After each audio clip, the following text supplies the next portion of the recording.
They are the ones cooking for us. Cooking for us. They're the one cooking for us.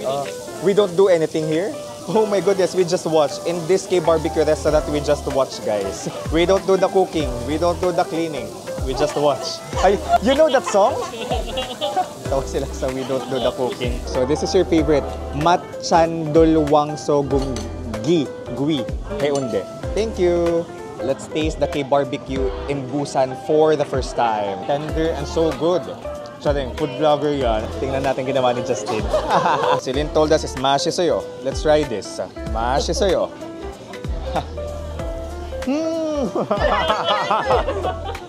Ang sarap makipagchikahan over samgyupsal. I'll just return this tomorrow. Yes. On our checkout. Yeah. Okay. Thank you. Ang pogi ng mga nagtatrabaho dito. Starstruck ako. Hello guys! Kumusta kayong lahat? Annyeonghaseyo. This is Dave, the Kuripot Traveler. And nandito tayo ngayon sa Busan, South Korea. So this is one of the 5 tourist hub cities na explore natin dito sa Korea. This is our first night in Busan. Samahan niyo ako guys. Okay?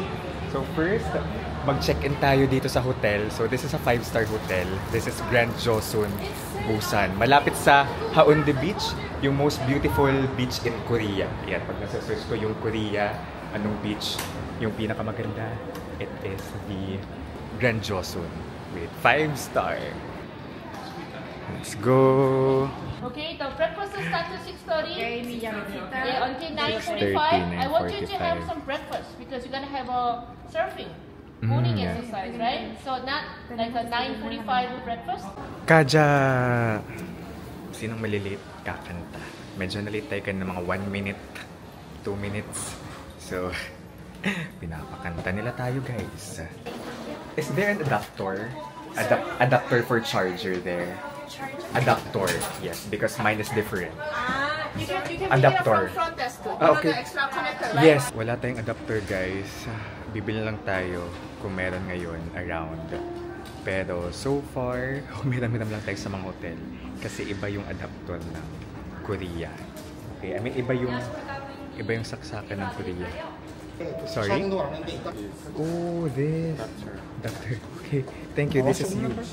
1506. So I'll just return this tomorrow. Yes. On our checkout. Yeah. Okay.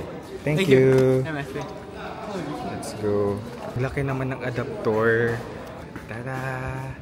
Ang pogi ng mga nagtatrabaho dito, ng staff. Starstruck ako. So yes. Tingnan nyo naman yung saksakan natin. Ang laki. Wild. Guys, ang kabog. Super, hanapin natin yung room natin. Wait lang. Hello. 1506. Where are you? Guys, ang ganda naman ng corridor. 1506. Another 5-star hotel room. Let's see what's inside. Pero magkakaroon tayo ng full room tour ha. Oh, patay yung ilaw. Siyempre, pinapasok natin dito. Let there be light. Ayan, mag-search na tayo. Guys, ang ganda. It's small but it's cozy and nice. Feeling ko maganda yung view nito. Wait lang. Yes, the city view. Busan City view. Love it. Tara. It's so colorful and vibrant. Wow. Hello, Busan.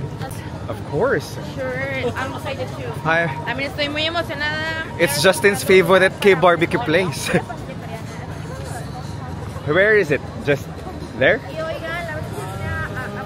me see. Oh, we're gonna turn left, right? Left. I love exploring. I'd like to explore this area kasi nung 2022, Haeundae. We spent an afternoon in Haeundae Beach and just relaxed there. Hindi na tayo masyadong nakapag-explore sa area kasi nandun lang talaga tayo sa beach. Hindi natin nakita yung night view. So ngayon natin siya ma-experience.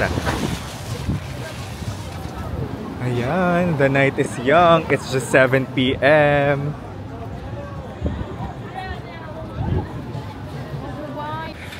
Look, I think these are fortune tellers.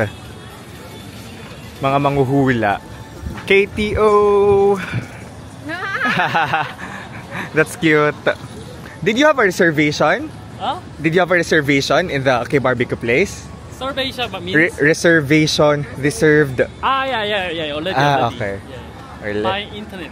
Internet. Yeah. Okay. Itong pupuntahan natin guys, mahirap daw siyang i-book lalo na kapag weekend. Today is Sunday. So, buti na lang nakapagpa-reserve yung friend natin. So, we can eat samgyeopsal tonight peacefully. Ang daming hotels around. Talagang mafe-feel nating tourist spot talaga siya kasi everywhere may hotel. Itong Haeundae area. Yung nilalakaran natin, sasalubong sa atin ang mga hotel. Pero syempre guys, nilagay tayo ni KTO sa 5-star hotel. Oo, ang ganda din ng Haeundae Beach guys. So feeling ko okay din dito magstay talaga. Haeundae Beach area. Ang ganda. Tumakbo na si Justin. Oh, okay. So, excuse me. Nagko payo. 안녕하세요. Oh.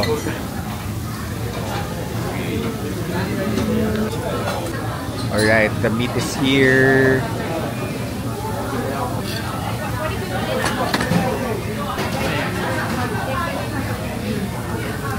Justin, what is this called? This K-barbecue place? Here? Yes. In Korean? Yes.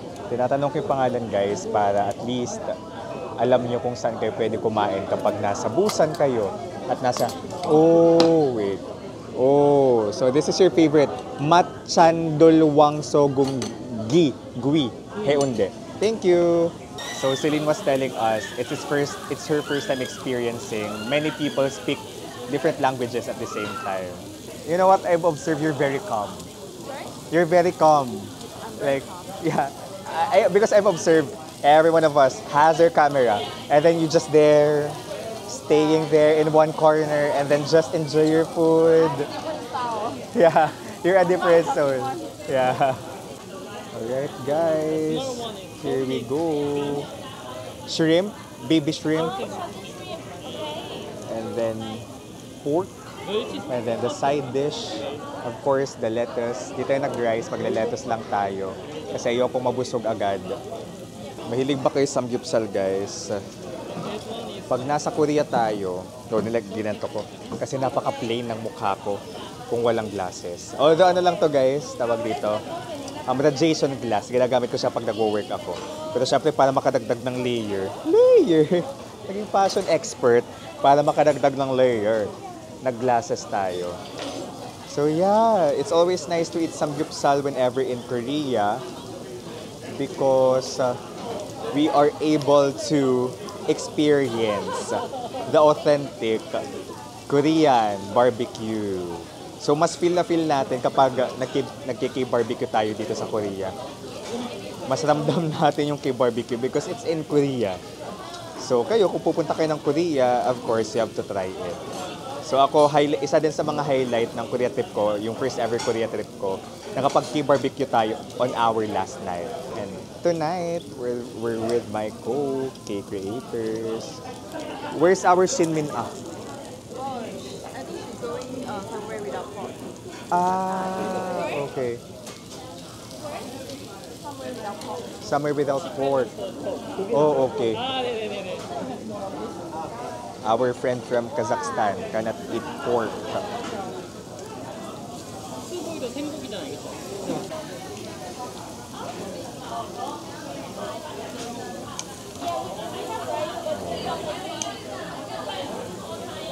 Ayan na guys, sinahati na niya ang ating K-barbecue.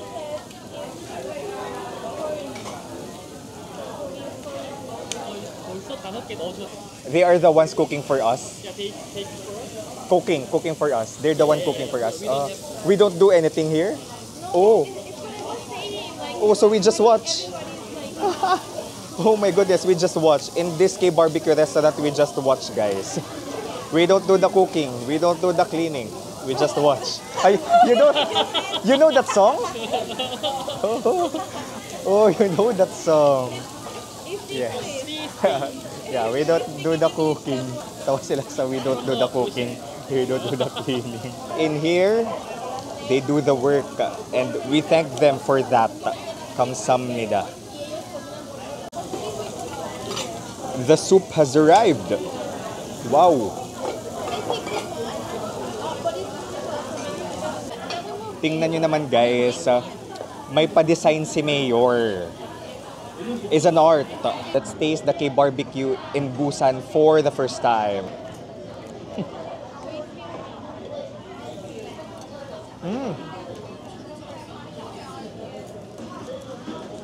Tender and so good. Charing, food vlogger yan. I'm not a food vlogger, guys. Pero delish. Let's watch Diana eat that. You'll be in my content. You can do it. You can do it. I'm looking forward to your reaction. Itong itsura dito, guys. Pamilya, yung nandito. I think may magkakaibigan. And kami, magkakaibigan, friends. Whoa. From different parts of the world. So, again, it's Diana from Mexico, Tanto from Indonesia, Celine from Malaysia, and then our Ayu, V from Vietnam. And then, of course, Justin, our friend from KTO. More food. That is rice, Justin. Their rice is served differently. There's vegetables. Oh. It looks nice. Yeah, it looks nice. Cool. I'm not eating rice. Sa K-barbecue guys kasi, I don't want to be full. So I always eat lettuce with the K-barbecue and not rice. Because if I eat rice, hala, yung hairline ko. It's so good, right? Naubos na ba? Kasi feeling ko hindi ako natulog ng maaga. Na-conscious ako. Pero anyway, it's okay. It's part of growing up. Part of growing up. Pero yun, di ako nagra-rice para... okay. I'll speak English. Alright. I was telling them, I'm not... Enjoy what you're talking Yeah. I'm not eating rice because I don't want to get full right away. So I just eat lettuce. Tingnan natin ginawa ni Justin. So yung rice nilagay niya sa game. And then put some sauce and ate it. Sabi ni Celine told us, smash soyo. Let's try this. Smash soyo.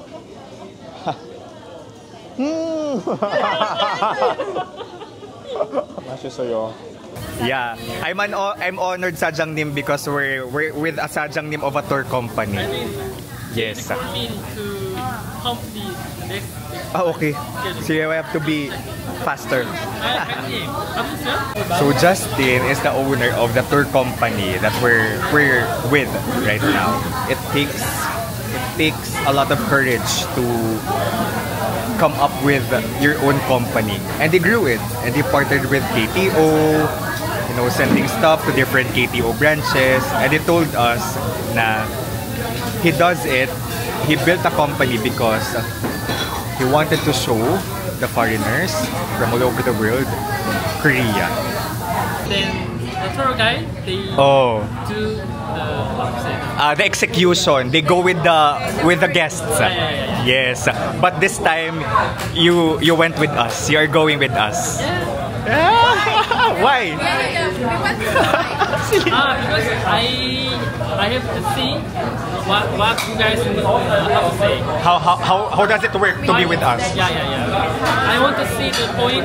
What you want to do for this family. Yeah. 시간 부채. Different. You want a fresh perspective, like first hand, to see what. What's our expectation and what we need for this kind of trip? Oh. My job is, KTO, they have to satisfy. Also, you guys satisfied. I don't know what you want. Oh. Exactly. But I think too many schedules now. So just like delete some schedule and then give some more time. I mean the individual time for taking video or like pictures, right? Actually, it's because half of the day we travel, we keep traveling, and then in the morning, actually, it's the best time for us to shoot. So Celine already has an insight for you. And then they give us information. It's good for our like context Yeah, for our yeah. video.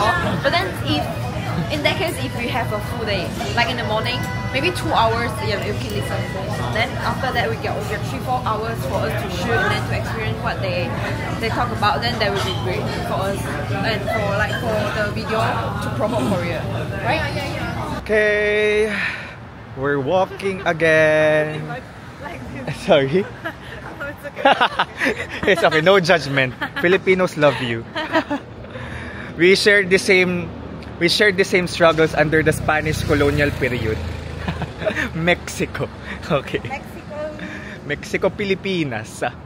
Anyway, here we are in Busan, walking along the road.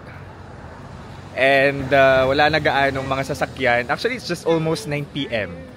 Alright? And you've witnessed, pakita ko pa sa inyo, Busan at night. Diba? Sana kahit papaano nagkaroon kayo ng glimpse. The taste of Busan, the K-barbecue, the different, the different things na you will see kapag naglalakad kayo sa Busan. Ito yun.